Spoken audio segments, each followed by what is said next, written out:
Hello students, I hope you all are well and good. So now we are here to continue the discussion on chapter 10 Cyber Ethics for class 7. In previous video we have discussed about cyber ethics, cyber unethics and cyber crimes in which we discussed about cyber stalking and cyber bullying. Cyber bullying में बेटा आपको क्या बताया था मैंने जब internet के through आपको कोई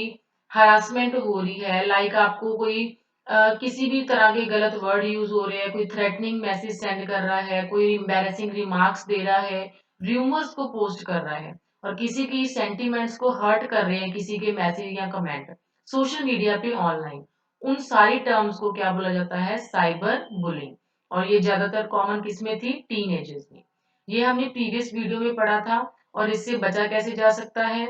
इसकी इंफॉर्मेशन आपको अपने पेरेंट्स को एल्डर्स को देनी चाहिए अदरवाइज इस तरह की कम्युनिकेशन जो पर्सन करता है उसको ब्लॉक करना चाहिए उसके साथ कांटेक्ट अपना नहीं रखना चाहिए और जो अपनी पर्सनल इंफॉर्मेशन है किसी भी स्ट्रेंजर के साथ या सोशल मीडिया पे शेयर नहीं करनी चाहिए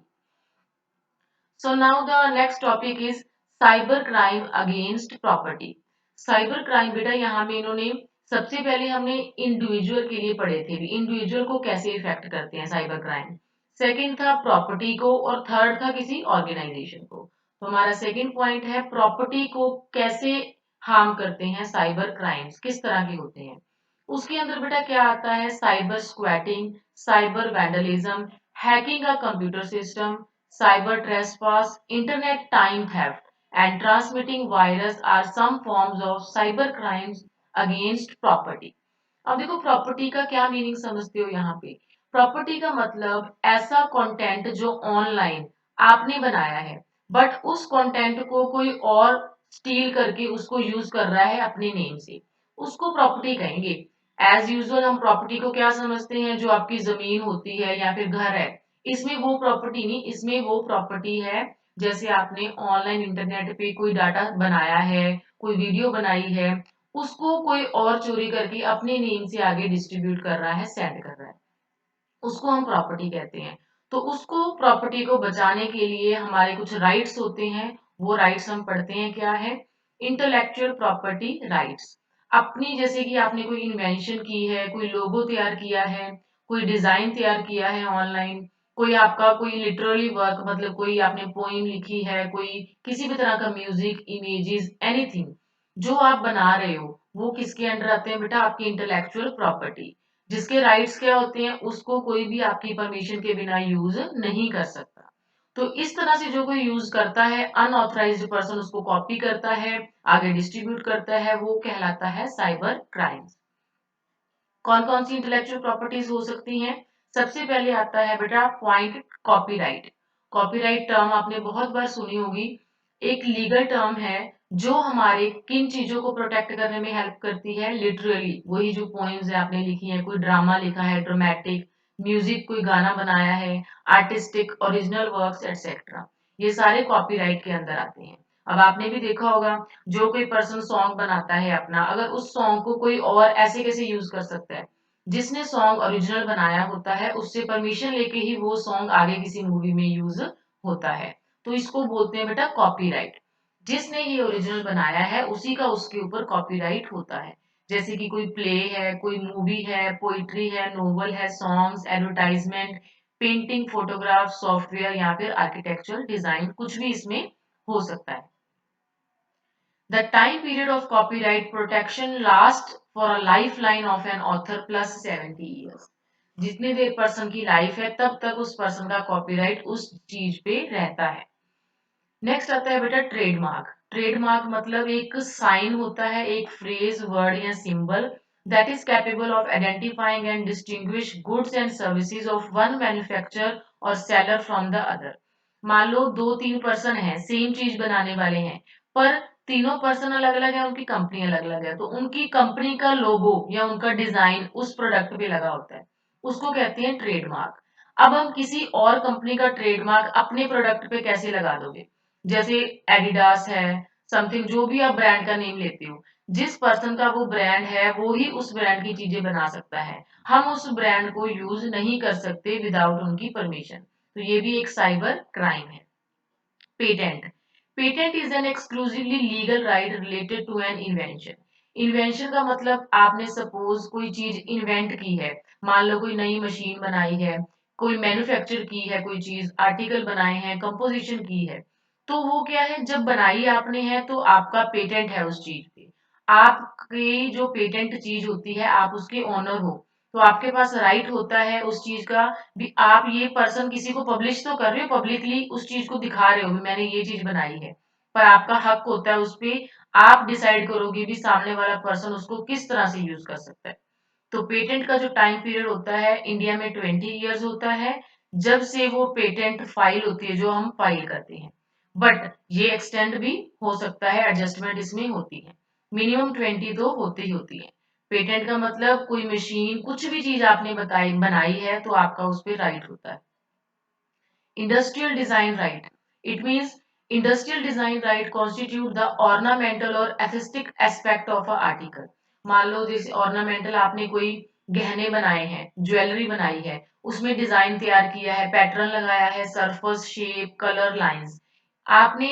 अपना ही स्पेसिफिक बनाया है अपने नेम से, तो उस पे हक भी किसका हुआ, जिसने बनाया है। तो उसमें आपका राइट क्या होता है, आप उस चीज को प्रिवेंट करोगे, कोई सेम चीज इस तरह की नहीं बना सकता, सेल भी नहीं कर सकता और इंपोर्ट भी नहीं कर सकता, क्योंकि इस डिजाइन पे मेरा ही राइट है, ये डिजाइन मैंने ही बनाया है।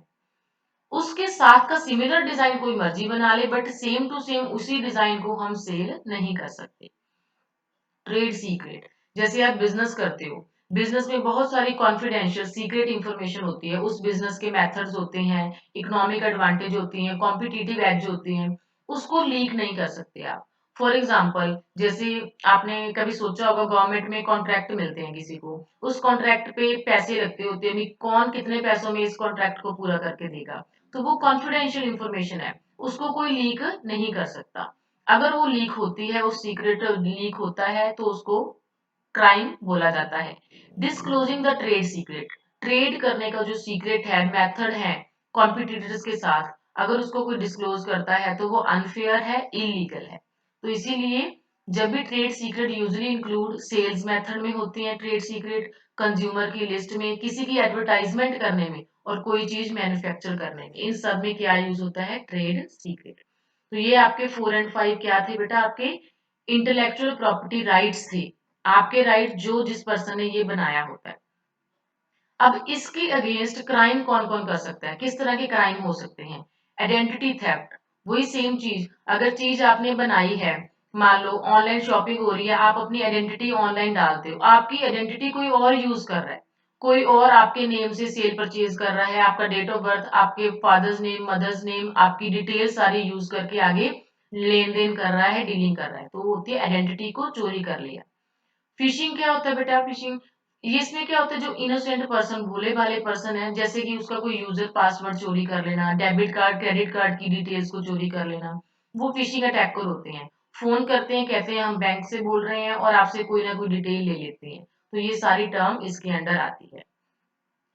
प्लागियरिज्म ये क्या होता है बेटा, जब आप ऑनलाइन देखो सर्चिंग करते हो, एक डाटा लिखते हो, आप सर्च पे क्लिक करते हो, वो डाटा आपको मिल जाता है, बहुत इजी है आजकल, बट वो डाटा डाला तो किसी और ने होता है, तो हमारा उस पे हक नहीं होता।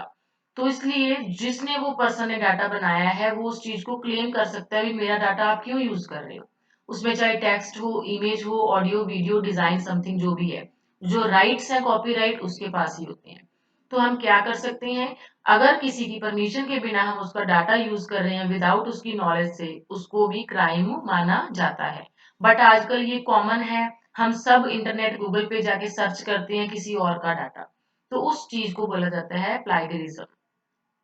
कैसे आप इसको अवॉइड कर सकते हो, परमिशन लेनी चाहिए, और बाय साइटिंग सोर्सेज, उससे एक्नॉलेजमेंट लेके ही उसको आगे फॉरवर्ड करना चाहिए। रीफ्रेजिंग, आप उसको कॉपी मत करो, उससे हेल्प लेके अपना नया डाटा बना सकते हो, ये हेल्पिंग मेथड है। फार्मिंग क्या है, फार्मिंग ये भी एक साइबर अटैक है, जिससे क्या होता है, attackers redirect the victims a malicious website. जैसे आपने सही वेबसाइट फिल की फाइंड आउट करने के लिए, पर वो आपको गलत वेबसाइट पे भेज देते हैं जिससे वो आपका डाटा स्टील कर लेते हैं। इसीलिए वेबसाइट ओपन करते वक्त हमेशा ध्यान रखो, जो आप वेबसाइट फिल कर रहे हो वो क्या होनी चाहिए, सिक्योर, HTTPS मतलब सिक्योर, और लॉक का सिंबल होना चाहिए उसके ऊपर। सॉफ्टवेयर पायरेसी, जो कंपनी सॉफ्टवेयर बनाती हैं वो सॉफ्टवेयर डुप्लीकेट बना के कोई सेल कर देता है आगे, दैट इज रॉन्ग। जो सॉफ्टवेयर ओरिजिनल होते हैं उनकी अपनी एक की होती है, लाइसेंस की होती है, जिसके थ्रू वो सॉफ्टवेयर चलता है, प्रॉपर ओरिजिनल सॉफ्टवेयर। तो इस तरह से सॉफ्टवेयर पायरेसी, जिसने सॉफ्टवेयर बनाया है उसी के पास ये